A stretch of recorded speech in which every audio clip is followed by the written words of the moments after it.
So we've got the latest generation Cupra, this is a VZ version, in with us today for our Pro dash camera installation.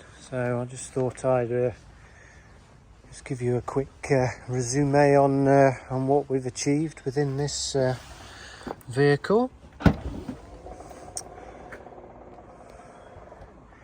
So we've got obviously main rear camera nicely installed in there, obviously no visible wires here, which is our trademark install here at TTW Installations. And then if we then go around to inside the vehicle, obviously got the main dash camera, which is just situated there. As you can see, there's just a couple of wires there just going into the central binnacle.